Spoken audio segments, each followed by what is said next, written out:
सासू माँ बदल गई। कहानी उस घर की है जहाँ बहू और बेटी को एक माना जाता था, लेकिन फिर अरे शिखा बेटा, तू रसोई में क्यों घुसी रहती है? जा, रोटी मैं बना लूंगी। नहीं नहीं माँ जी, आप बैठिए, बस सारा खाना बन ही गया है। श्वेता को बोल देती हूँ, वो खाना लगा देगी सबका। सॉरी भाभी, मेरे पास वक्त नहीं है। माँ, मुझे पैसे देना, पार्लर जाना है। हाँ हाँ चली जाना, भाभी को भी ले जाना। वो भी जाने को बोल रही थी पार्लर, पर पहले ना मदद कर दे उसके खाना लगाने में। देख माँ, वो बहू है, उसे बहू रहने देना, इतना सर पर मत चढ़ा भाभी को। श्वेता, ज्यादा मत बोला कर। बहू और बेटी में कोई फर्क नहीं होता है। जा जाकर काम कर।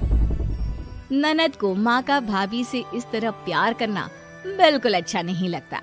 वो बार बार किसी न किसी तरह माँ को भाभी के खिलाफ भड़काती रहती, लेकिन कोई फायदा ना होता। एक रोज, अरे बेटे किशन, जा बहू को कहीं घुमा कर ला।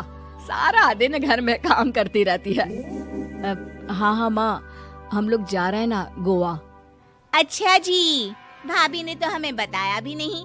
वैसे तो सारी पंचायत करती है, ये गोवा वाली बात क्यों छुपा गई हमसे? अरे क्योंकि उसे खुद नहीं पता था बहन।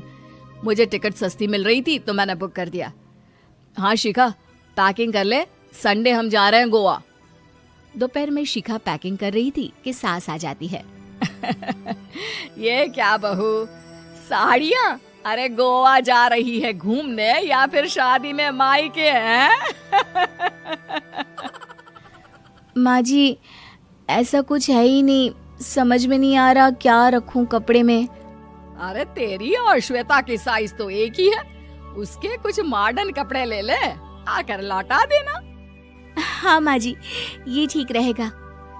शिखा श्वेता के पास जाती है और उससे कपड़े मांगती है। ना जी ना, मैं अपने कपड़े ना दूं, वैसे भी फैल जाएंगे मेरे कपड़े, बहुत महंगे वाले हैं। शिखा मुंह लटकाकर कमरे में आ जाती है तो सास कहती है, चल तैयार हो जा, तुझे मैं शॉपिंग करा कर लाती हूँ गोवा की। बस फिर क्या था, सास बहू निकल जाते हैं मार्केट और एक से बढ़कर एक ड्रेस खरीद कर घर आते हैं।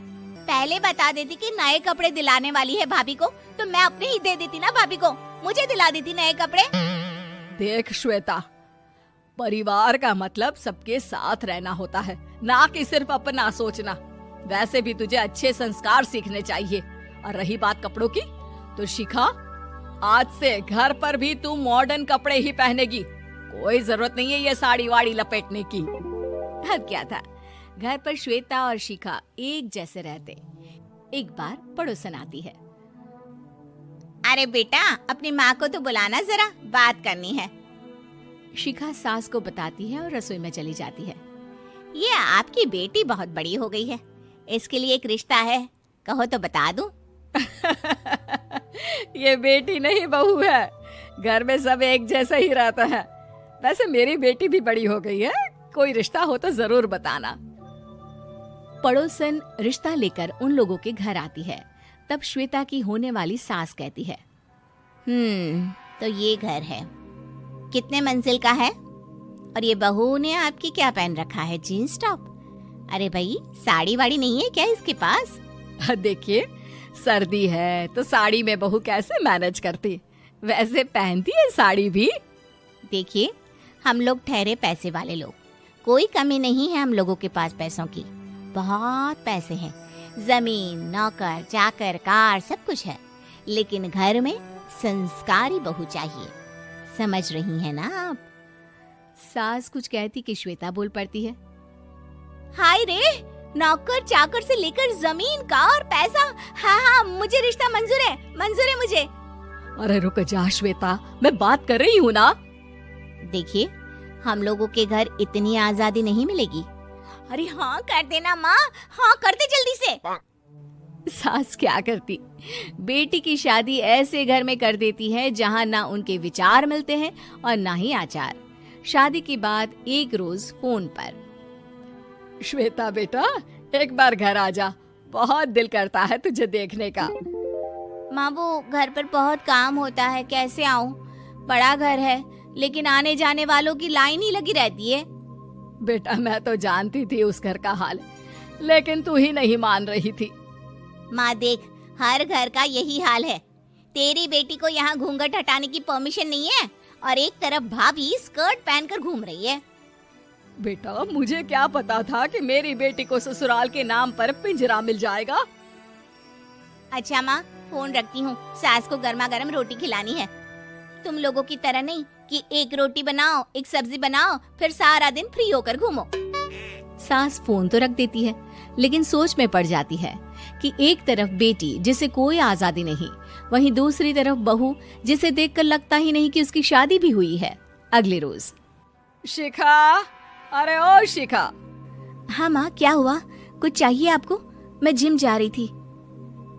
जिम के कपड़ों में बहू को देखकर सास को घूंघट में अपनी बेटी का ख्याल आता है।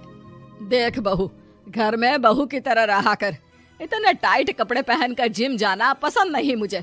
जा जाकर रोटी बना। रोटी? माँ अभी तो शाम की 6 बजे हैं, इस वक्त रोटी? अब क्या मेरे खाने पीने पर भी पहरा है? अरे जब मर्जी तब मैं अपने घर में खा भी नहीं सकती क्या? बहू को अजीब लगता है। वो समझ नहीं पाती कि जो सास कल तक इतनी सपोर्टिव थी, उन्हें अचानक से क्या हो गया। वो किचन में जाती है, गरम रोटी के साथ 2 तरह की सब्जी, रायता, सलाद सब लेकर सास के पास आती है। माँ जी, खाना। इतना सारा खाना? राक्षस समझा है क्या मुझे? रोटी मांगी थी मैंने गर्मा गर्म बस। पर माँ जी, रोटी खाती किससे आप? सब्जी तो बनानी थी ना। अरे भूख मर गई मेरी तेरी बहस से। जा जाकर काम कर, अंदर पूरी रसोई साफ कर। बहू अंदर चली जाती है। थोड़ी देर में श्वेता घर आती है। अरे शिखा जल्दी से चाय ला, पकवान बना, मेरी बेटी आई है। अरे नहीं नहीं माँ, ड्राइवर बाहर खड़ा है। मैं तो घर का कोई सामान खरीदने के बहाने यहाँ आ गई हूँ, मुझे जाना होगा। अरे बेटा, पर कितने दिनों बाद देख रही हूँ तुझे, रहने आ जाना 2-4 दिन के लिए। आ जाऊंगी माँ, जब मेरी सास मरेगी तब। मैं तो रोज मन्नत मानती हूँ कि मेरी सास मर जाए तो अच्छा है। अच्छा चल, जा रही हूँ माँ। हे भगवान, कैसे कैसे दिन देखने पड़ रहे हैं मेरी बेटी को। सास अंदर जाती है, जहाँ श्वेता की जिम वाली सहेली का फोन आया होता है। क्या बात है, आज जिम नहीं आई? अरे पता नहीं यार, आज माँ को क्या हो गया अचानक। पर खैर कोई नहीं, लगता नहीं कि मैं अब जिम आ पाऊंगी। शिखा स्पीकर पर बात कर रही थी, जिसे सास सुन रही थी। यार ये सास ना होती ही ऐसी है। मैं तो कहती हूँ बुढ़िया जल्दी मरे और तू आराम से जिए। शिखा को सहेली की बात पर गुस्सा आ जाता है। माँ के मरने की कौन सा बच्चा दुआ मांगता है मोहिनी? आगे से ऐसी बात मेरे सामने मत करना। हमारे घर की शोभा ही माँ है।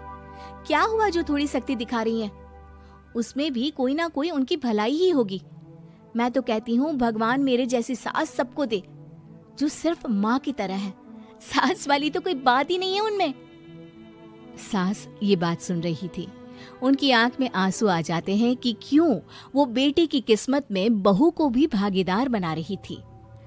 शिखा, अरे ओ शिखा, क्या हो गया? जिम नहीं जाना क्या?